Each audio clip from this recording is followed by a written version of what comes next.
Hello అండి, welcome to the channel. ఇవాళ మన recipe juicy chicken fry. So దానికోసం ముందుగా ఒక గిన్నెలోకి హాఫ్ కేజీ చికెన్ని మంచిగా వాష్ చేసి తీసుకోవాలండి. ఇప్పుడు అందులోకి 1 tablespoon ginger garlic paste, 2 tablespoon పెరుగు వేసుకోవాలండి. ఇప్పుడు అందులోకి 1 టీ స్పూన్ కారం వేసుకోవాలి. 1 టీ స్పూన్ ఉప్పుని యాడ్ చేసుకొని హాఫ్ నిమ్మకాయ రసాన్ని పిండుకోవాలండి. ఇది బాగా కలిసేటట్టుగా మనం ఇప్పుడు దీన్ని కలుపుకోవాలి. కలుపుకున్న తర్వాత కంపల్సరీగా half an hour to 1 hour కంపల్సరీగా పెట్టాలండి, మ్యారినేట్ చేసుకోవాలి. ఇప్పుడు కడాయిలోకి ఆయిల్ తీసుకోవాలండి. పావు కప్ ఆయిల్ తీసుకున్నాను. ఇప్పుడు అందులోకి 2 పెద్ద సైజు ఉల్లిపాయల్ని సన్నగా తరిగి వేసుకోవాలి. ఉల్లిపాయల్ని వేసుకున్న తర్వాత ఇవి మంచిగా గోల్డెన్ కలర్ వచ్చేంత వరకు వీటిని మనం ఫ్రై చేసుకోవాలి. ఫ్రై చేసుకున్న తర్వాత ఇందులో నుంచి హాఫ్ ఉల్లిపాయలని తీసి నేను పక్కన పెట్టుకుంటున్నానండి. ఇవి లాస్ట్లో యాడ్ చేస్తాము రెసిపీలో. ఇప్పుడు ఈ ఉల్లిపాయల్లోకి మనం ఒక రెమ్మ కరివేపాకుని వేసుకోవాలండి. మనం ముందుగా మ్యారినేట్ చేసుకున్న చికెన్ని కూడా ఇందులో వేసి బాగా కలుపుకోవాలండి. మంటని లో టు మీడియం ఫ్లేమ్లో పెట్టి మాత్రమే ఈ రెసిపీని మొత్తం చేసుకోవాలండి. ఎందుకంటే ఇక్కడ మనం ప్రెషర్ కుక్కర్ పెట్టట్లేదు కాబట్టి మంటని లో టు మీడియం ఫ్లేమ్లో పెట్టి మాత్రమే ఫ్రై చేసుకోవాలి. ఒక 2 మినిట్స్ తర్వాత ఇందులో నుంచి నీళ్ళని వస్తాయండి. మనం కర్డ్ యాడ్ చేస్తున్నాం కదా, పెరుగు యాడ్ చేస్తున్నాం కాబట్టి ఇప్పుడు ఇందులో నుంచి నీళ్ళు అనేవి చికెన్లో నుంచి వస్తాయి. అవంతా కొంచెం ఇంకిపోయేంత వరకు చికెన్ అనేది మంచిగా కలర్ చేంజ్ అయ్యేంత వరకు మనం దీన్ని మంచిగా రోస్ట్ చేసుకుంటూనే ఉండాలండి. ఒక 2 మినిట్స్ మధ్యలో గ్యాప్ తీసుకుంటూ ఇలా కలుపుకుంటూ ఉండగా చికెన్ అనేది మంచి కలర్ చేంజ్ అయిపోతుందండి, మంచిగా రోస్ట్ అయిపోతుంది. ఇంకా వేరే మసాలాలు ఏం యాడ్ చేయకుండానే మనం మంచిగా వీటిని కలర్ చేంజ్ అయ్యేంత వరకు రోస్ట్ చేసుకోవాలి. ఇలా కలుపుకుంటూ చేయడం వలన చికెన్ అనేది అన్ని వైపులా ఒకే విధంగా కుక్ అవుతుందండి.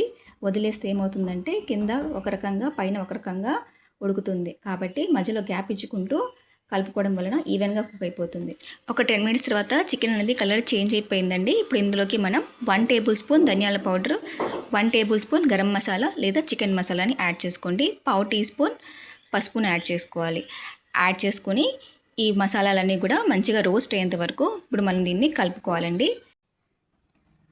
2 మినిట్స్ బాగా కలుపుకున్న తర్వాత ఇప్పుడు ఇందులోకి మనం ముందుగా చికెన్ని మ్యారినేట్ చేసుకున్నాం కదండి, ఆ గిన్నెలో 1.5 టీ గ్లాస్ వరకు నేను వాటర్ని యాడ్ చేసి పెట్టుకున్నానండి. ఇప్పుడు ఆ వాటర్ని దీనిలో కొంచెం వేయాలి.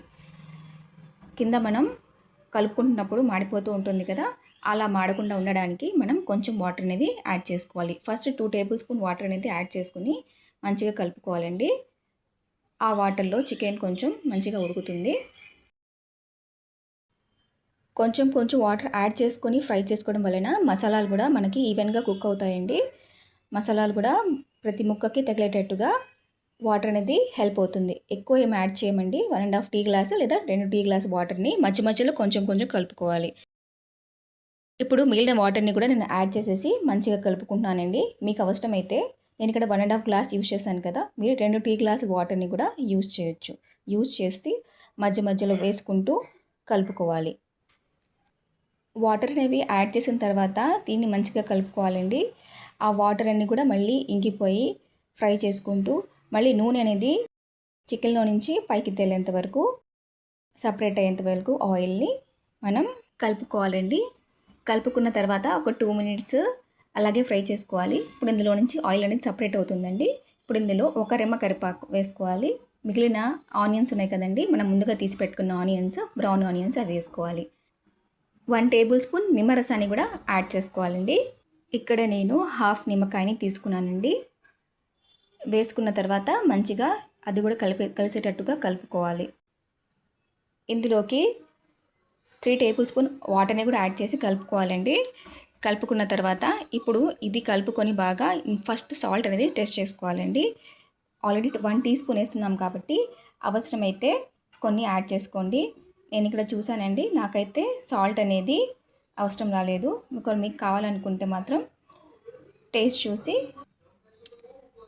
సాల్ట్ అనేది యాడ్ చేసుకోండి అవసరమైతే. ఇప్పుడు ప్లేట్ పెట్టి ఒక 5 మినిట్స్ వరకు దీన్ని మనం కుక్ చేసుకోవాలండి. 5 మినిట్స్ తర్వాత మూత తీసి ఒకసారి బాగా కలుపుకోవాలి. అంతే అండి, ఎంతో సింపుల్గా చాలా టేస్టీగా ఉండే, చాలా జ్యూసీగా ఉండే చికెన్ ఫ్రై అనేది రెడీ అయిపోయింది. ఒక్కసారి కంపల్సరీగా ట్రై చేసి మీకు ఎలా వచ్చిందో రెసిపీని కమెంట్లో తెలియచేయండి. చాలా సింపుల్గా చేసేసుకోవచ్చు ఈ రెసిపీ మాత్రం.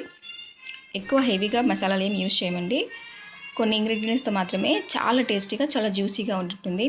చిన్నపిల్లలు కూడా చాలా ఇష్టంగా తినేస్తారు. ఒకసారి కంపల్సరీగా రెసిపీని ట్రై చేయండి.